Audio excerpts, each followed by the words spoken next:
అమరావతి రైతులకి రాష్ట్ర ప్రభుత్వం ఒక గుడ్ న్యూస్ అందించింది.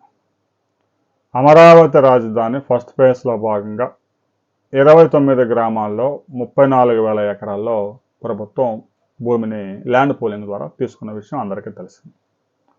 అందుకు సంబంధించి ఇప్పటికే 79,000 ఫ్లాట్స్ రైతులకి కేటాయించారు, రిజిస్ట్రేషన్ చేశారు. వాటిని అభివృద్ధి చేసే కార్యక్రమం వేగంగా జరుగుతూ ఉంది. మరో 2,900 ఫ్లాట్స్ రిజిస్ట్రేషన్ చేసుకోవడానికి ఇంకా రైతులు ముందుకు రాలేదు. కొన్ని లీగల్ ఇష్యూస్, అన్నదమ్ముల మధ్య వాటాలు సంబంధించి ఇష్యూస్ ఉండడం, కొంతమంది ఆ భూమిని కొనుగోలు చేసి ఎక్కడో అమెరికాలో, కెనడాలో అక్కడ ఇక్కడ వెళ్ళిపోయి రిజిస్ట్రేషన్కి రాకపోవడం వల్ల ఆగిపోయినవి మాత్రమే ఉన్నాయి. అంటే ప్రభుత్వం వైపు నుంచి ఎలాంటి ఇబ్బంది లేదు. ఏ క్షణంలో వెళ్ళినా కూడా వారికి వాళ్ళు ప్లాట్ కేటాయిస్తారు. ఇక రైతులకు కేటాయించిన భూముల్లో వెంచర్స్లో పెద్ద ఎత్తున పనులను ముందుకు తీసుకువెళ్తా ఉన్నారు.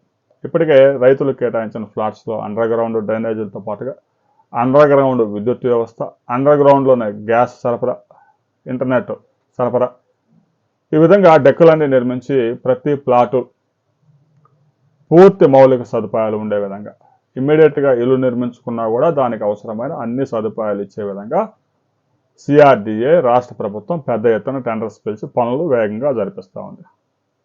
ఇక రాబోయే 12 నెలల కాలంలో ట్రంక్ రోడ్ల నిర్మాణం మొత్తం పూర్తి చేస్తే అమరావతి రాజధాని ఫస్ట్ ఫేజ్లో ఏ ప్రాంతానికి వెళ్ళాలన్నా కూడా యాక్సెస్ ఈజీ అవుతుంది.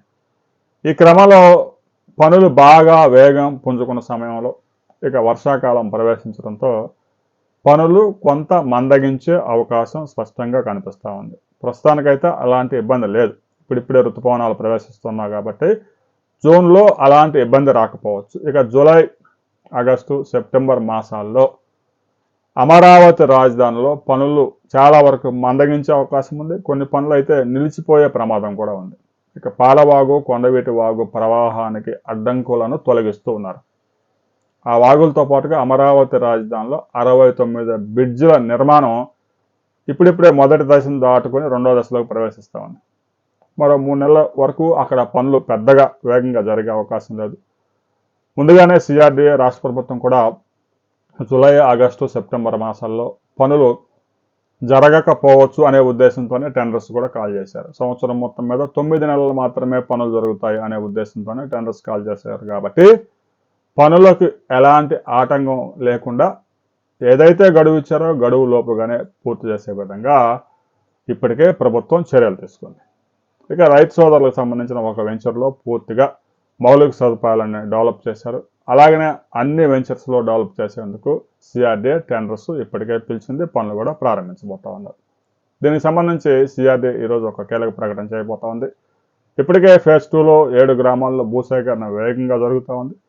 ఇక మరో దఫా ఫేజ్ 3 అమరావతి రాజధానిని విస్తరించి ఇక తాడికొండ మండలంలో అమరావతి సమీప ప్రాంతాల్లో లేఅవుట్లో కూడా అనుమతులు ఇవ్వాలి అని ప్రభుత్వం నిర్ణయించింది. కాబట్టి కొద్ది రోజుల్లో దీని మీద ప్రభుత్వం ఒక కీలక ప్రకటన చేయబోతా ఉంది. ఆ తర్వాత మరిన్ని వివరాలతో మరో వీడియోలో మనం కలుసుకుందాం.